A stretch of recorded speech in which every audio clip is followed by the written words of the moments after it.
What's going on, everybody? It's your boy, Mr. Lightwork, Lightwork for short. And today we're going to be talking about the live stream that EA put on for Madden 21. All right. Now, the people that you see right now is Clinton Oldenburg. I think he played for the Redskins. He played in the NFL for a couple years, and the Madden community manager K. I don't know his full name, but they have the letter K up there. All right. So if you're new to the channel, go ahead and subscribe. Also hit that bell icon so you know when my videos do drop. When I'm live streaming, different things like that, you'll be notified. All right. So we're gonna be talking about the new features. We're gonna be talking about a lot of things that they kind of changed up, a lot of things that the community needed for Madden to be better. And then we're going to talk about their fails. All right, we're going to talk about some things that really didn't rub people the right way. So we're going to jump into that now. First and foremost, okay, it was like a 45-minute stream. Okay, so I'm going to be touching on a lot of stuff. Okay, a lot of stuff: run defense, pass defense, the passing game, different things like that. So just sit back, get your popcorn ready. Let's jump in. The first new feature is, okay, so the first thing that they changed was the run defense, okay? Now, I'm going to let Clint explain the run defense, and then I'm going to jump back in when he's done explaining it. With a specific focus on force defenders and, hammer and field players in that run fit system. Simply put, Madden 20, it was too hard to stop the run for a lot of players, and a lot of players relied on it because it was the safest thing to do. So we did a number of things. They're all outlined in the blog that we're going to be releasing later. I'm going to talk about a few of those things. First of all, relative to the force players, the force defenders, what we did with them is it's all about pursuit and anticipation and making them get wide enough to actually set that edge. That's the force player's primary job against the run game, is to set the edge. So I'm just going to go down the list here of a few things there. Force defenders who are on the line of scrimmage when the ball is snapped, they're going to use wider angles at the start of the play, and they're going to show more anticipation and better pursuit prediction about where the ball carrier is going to go to set the edge, especially versus outside running plays. We're also going to have force players using better anticipation and better angle at the start of the play when facing specifically quick hitting plays that are hitting the outside, such as jet sweep and touch pass, so that they'll get better position to keep him inside and force him where their help is, which is the inside of the defense. And then we also updated some alignments in some of the base formations, such as 3-4, so that the force player on the line of scrimmage is aligned wider by default, so he doesn't get reached by the in-man blocker quite as easily. And then if we Now, to me, that's a major win because in the NFL, a lot of times that outside guy doesn't get reached. Okay, it really doesn't happen as often as it did in Madden 20. Like it's not realistic. Okay, so what they're having the players do is better pursuit angles. The force player is usually the outside player trying to turn the ball in. That's usually like the cover two corner, the DN or the outside linebacker. Okay, so they're doing a better job of letting them stay outside. So what's going to happen is you're going to have to turn the ball up inside to to get yardage. Okay, and that's going to happen. Now, don't get me wrong. It's going to like the tackle is going to reach that defensive player, excuse me, and he's going to get reached. Okay, it happens. Okay, now they talked about anticipation and blocking interactions. Now they're going to be doing, it's going to be like more hand fighting. The anticipation as in if you're going outside or inside. Sometimes you guess right, sometimes you guess wrong, and I think this is a major win if it works. If it works, okay. So when you play the run in Madden 20, the stretch play was unreal. They get outside and it's like, it's crazy. You have to bring your safety down and you have to do all these things. Now, your front seven against their front seven will make it more difficult. Now, let's jump into balancing audibles and play flips. Plays in pre-play by the offense just until they'd flip plays as many times as they could until they got an advantageous look in the run game. More blockers on one side than the defense had defenders to that side of the center. So what we're doing this year to get a better run pass ratio is after your second audible or play flip and pre-play, the offensive line is going to be more likely to commit a false start. And this is going to be used on all game styles besides arcade. So it is active on competitive, is active on simulation.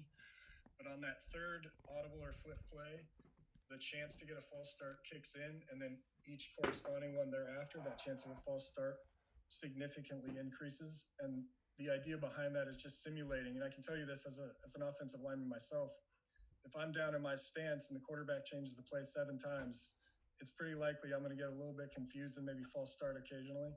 That's the inspiration behind this. There has to be some risk to that kind of behavior, and that's what this is. So it's introducing the idea to bring some strategic decision making to when you want to use those flip plays and audibles. Okay.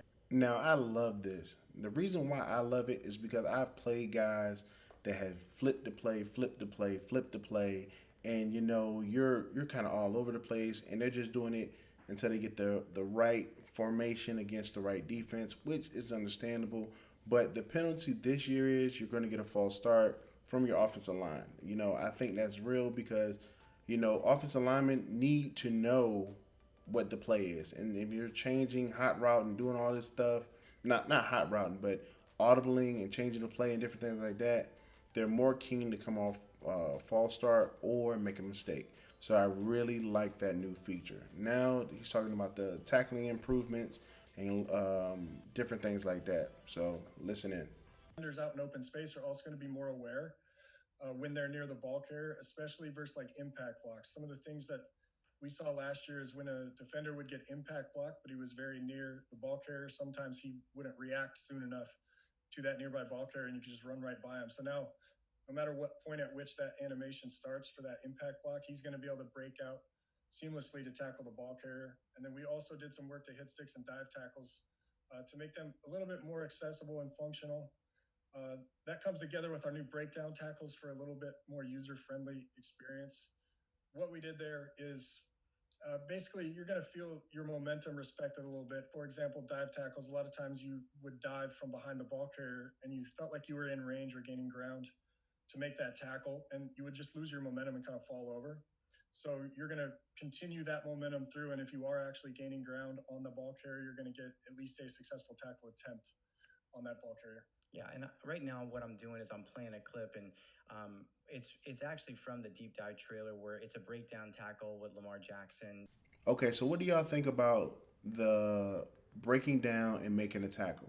Now, I think that's a really good look because a lot of times, a lot of us as players, what we would do was just go for the hit stick, and our players are just falling all over the place and different things like that.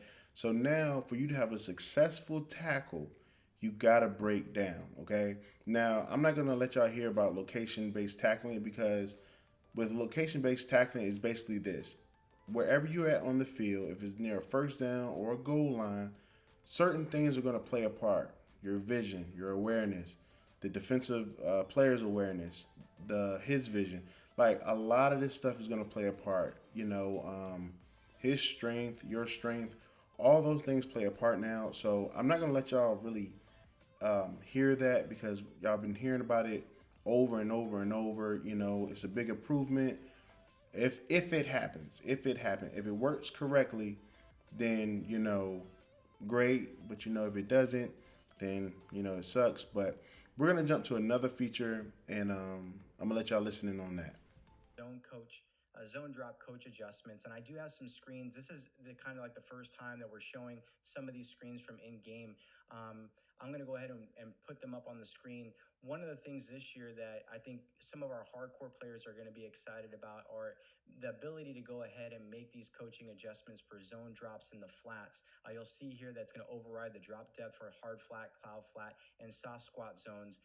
Not just that, but when we go ahead and look at the zone drops for the curl flats, you're going to override the drop depth for the curl flat, the quarter flat, and the seam flat zones. And then when we talk about the zone drops for the hooks, this is going to override the drop depth for the hook curl, the 3 rec hook, and then the middle read and the vertical hook zones. So I just kind of wanted to showcase that. Clint, I do have a screenshot up right now where I kind of went and I modified some of these settings in coaching adjustments. I want you to talk a little bit about this because, again, this is a feature that probably not your average or casual Madden player is going to be aware about. But it's going to be more for that hardcore individual that's been playing this and they want to have a little more, for lack of better words, customization or control when it comes to their specific zones. So Right now, I would like to say RIP to the corner route, RIP to the crosser. Now, the reason why I say RIP to those things is because people spammed it up this year, in mud, in regs, especially with the Chiefs. All people did was run quarter routes, crossers, and it was like your purple zone wouldn't cover it for the world. You had to do all these things to just cover a route, and it's really ridiculous. But here's how we got control now of your defensive zones. Okay, so you heard he was talking about the cloud flats, talking about the hard flat, the soft flat, all these type of things. Now, I want y'all to understand this. If you can put your purple zone in a 15-yard drop, it drops 15 yards. That crosser that's coming across the middle that usually would have been open, standing there by himself, will be covered now. Okay? So now it forces the offense to be more balanced. It forces the offense to think of more route combos and different things like that. They're not allowed to just spam up a route. That's going to get shut down, especially with these coaching adjustments. You get to drop from 5 yards to 30 yards, okay? And I think that's a good, I think 30 yards is a good limit because, certain zones are not going to drop no further than 20 yards, to be honest. But, 30 yards is okay. So I think that's a big win. Right now, they're just talking about how you can control those things, reset them, different things like that. But let's jump into QB and passing improvements. some of the video that we've had in game already regarding this that they may have seen in the deep dive trailer, but give us some information about the QB and passing improvements. Yeah, kind of coincidingly with the run game where it was kind of hard to stop the run in Madden 20. We also saw and heard feedback that throwing the ball was a little bit too risky in some cases, in many cases. And with a more balanced run game, obviously you're going to have to rely on the passing game more. So two of the things that I'm really fired up about that are coming in Madden 21 are throws out of sacks. Last year it was kind of tied to abilities, so on and so forth. This year we have it a more authentic and physics-based solution. Every quarterback is going to be able to throw out of a sack. And the accuracy of that throw and the power of that throw and even the chance of the fumble of that throw is going to be determined by how long into that throw that quarterback is when contact occurs. So if you're very early in the throw and you get hit, you're more likely to throw a very inaccurate pass or even fumble. Whereas the longer you're into the animation, your arm is almost all the way forward. That's gonna result in more accurate passes out of the sack. So it's basically completely dependent upon when the contact happens relative to the point at which the passing animation your quarterback is in. So Clint was talking about more physics based instead of it relying on abilities and different things like that. It's more physics. So if you didn't understand what he was saying, it's basically like this. If you're just starting your throw and a defensive lineman hits you or that blitzing linebacker hits you, there's a chance you may fumble or it may be a bad pass. Now, if you're hit late when your arm is already in full motion or almost completed, the full range of motion to throw a pass, then you're talking about a more accurate ball, okay? So it's not truly based on abilities anymore. And I love that. I love that because now just because you have, the Aaron Rodgers or the Patrick Mahomes or whoever or the better passers, now you have a chance as a defender to disrupt that, okay? They need to stop making it so ability based, which I'm glad they did, using physics. I'm glad they did that, and I think that does make the game more authentic, okay? Because that's closer to real life. That's as close to real life as you can get for something like this. So that's a big dub in reference to the physics solution. Okay, so right here they're talking about the contains. In Madden 20, the contains worked they did their job sometimes. Most of the times you ran right out the pocket with no issues, no problems. So they fixed that. Basically, what they're doing in Madden 21 is that, okay, so your defensive end, if he's going to contain, he's not going to rush the quarterback as if he don't have outside responsibilities. He's going to basically not have that many rush moves, and he's going to basically be playing it smart and containing the QB, kind of have like running around the pocket instead of running through the pocket. When I mean running through the pocket, I mean running through the offensive tackle or whoever's lined up on the outside.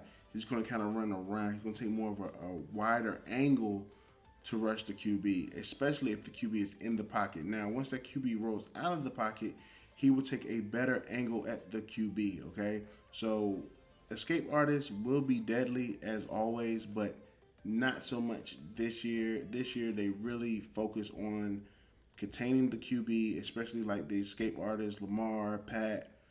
I think Rodgers has it this year, Russell.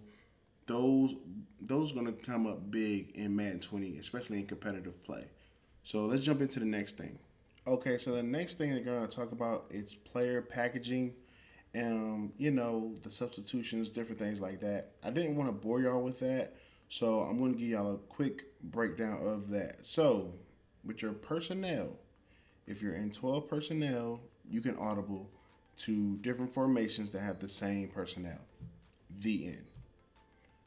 I mean, we knew that in Madden 20. That's not something new. We knew you could do that in Madden 20, so we're just going to move on to the next thing. Okay, so in reference to the fatigue, okay, this was a big issue with me because people used to kind of spam a run play and never switch their people out. Even I did it with Saquon, and it became a problem. I wanted them to make the fatigue matter, okay? That's what offense and defense. You got to substitute these people out, okay? You got to get them out of there. Dalvin Cook don't do every play in every drive, okay?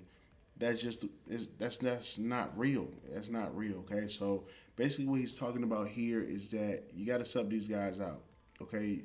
The workload has to be all the way around, okay? What I mean by that is, if you have two running backs, like San Fran got three running backs. Well, used to have three running backs. That first running back get tired, sub him out. Or he's going to fumble, or he's going to get hurt.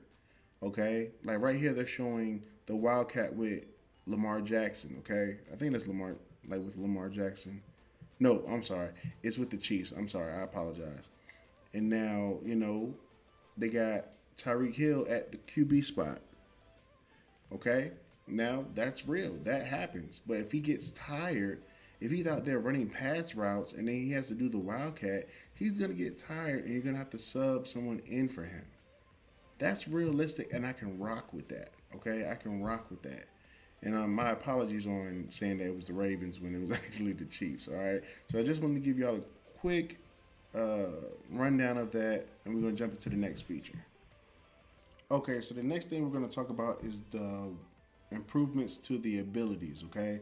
So there's a lot to read, so I'm going to kind of skim through as much as I can. Wide receivers have a number of abilities, granting them catching bonuses on specific route types. These abilities, while strong, were difficult to use since they require detailed knowledge of your team's playbook or very specific hot routes that might not always be available. In Madden 21, we have reworked these abilities to grant their bonuses when the receiver catches the ball in specific areas of the field, regardless of the route they are on. This allows them to accomplish the initial goal of creating receivers that excel at making plays on specific routes while making them much easier to utilize, okay? That was a whole bunch of stuff to say. Basically, if you're in a certain area and you catch the ball, you can go to work.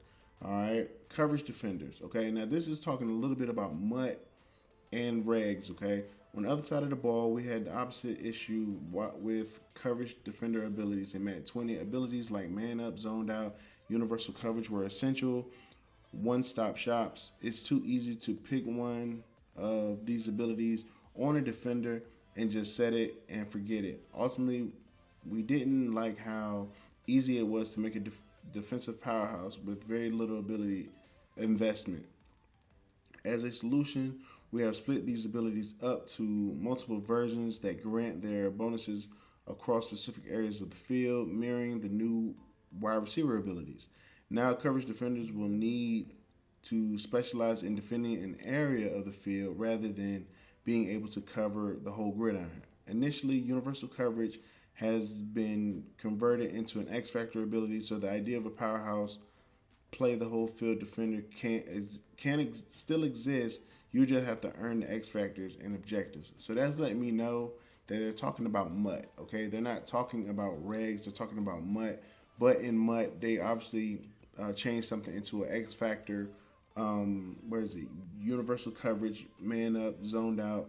These are X factors now. So I'm really, I can't wait to see that. And the pass leading ability balancing. Pass lead abilities from Madden 20 were fairly polarizing. They allowed to make some impressive plays and throw receivers open in the best of circumstances, but more often than not, they could result into uncatchable passes that were out of the reach of the receivers. Now in Madden 21, we have removed the increased leading distances of the abilities and instead boost the ball's velocity when using the precision passing mechanic on the left stick in combination with the bullet pass. The new benefit greatly reduces the ability for defenders to make a play on the ball when making the correct read. And you should prove to be powerful perk for pocket passers. So basically what they're saying in that part right there is that the pass leading has been corrected, okay? A lot of times the pass leading was just throwing the ball all over the place, and it was a big issue. You know what I'm saying? It was a big problem, but they have corrected it, and I think that is a big win. All right, guys, I know this has been a long video, but the last thing I'm going to touch on is the run game mechanics. Okay, so what they did there is basically just change the controls in reference to your controller. So now, instead of flicking the right stick up to get the truck animation, Y or triangle is the truck button. Do I like it? No, because I'm so used to flicking the stick upward to get the truck animation. Okay, why would they change that? I don't know. I think the hurdle should be Y or triangle, and we just figure it out from there. You know, the side jukes are still the side jukes, left and right. The dead leg is the flicking back on the right stick, okay, or the skill stick as they call it. You know, they changed a few buttons as you can see on the screen right now, but I feel like this is a major L for them if they keep it this way. Now, Clint did say that this is not the final decision, but if they leave it this way, it's going to be a problem, okay? It's going to be an issue, it's going to be a problem. And I don't want that to be the case, so I hope they do correct that. But man, this is the end to the video. I'm sorry that the video is so long, but there's so much information that I want to get out to y'all. I mean, they did some changing to the kicking game and different things like that, but you know, I try to hit on the important stuff, the stuff that people cared about. I will put the link down in the description so you can go and check out the gridiron notes and everything like that. But that's it to the video, guys, man. I hope y'all enjoyed this. You know, I try to do something different with having their voices in the video, me talking after them, giving my opinion about the different things, the new features, the new improvements, things like that. So I hope y'all do like this video. I hope y'all appreciate this video. All right. Now, if you're new to the channel, go ahead and subscribe. Also hit that bell icon so you know when my videos do drop, man. Drop a like. And if you made it to this point at the end of the video, tell me what is the biggest dub that you saw and what is the biggest L that you saw in the video, or if you watched the live stream, just let me know in the comment section. All right. But it's your boy Lightwork, man. I am out, man. When you do the work, you see the light. That's the movement. That's the slogan. And we here, yo. All right, man. Love one another. Stay safe. Peace.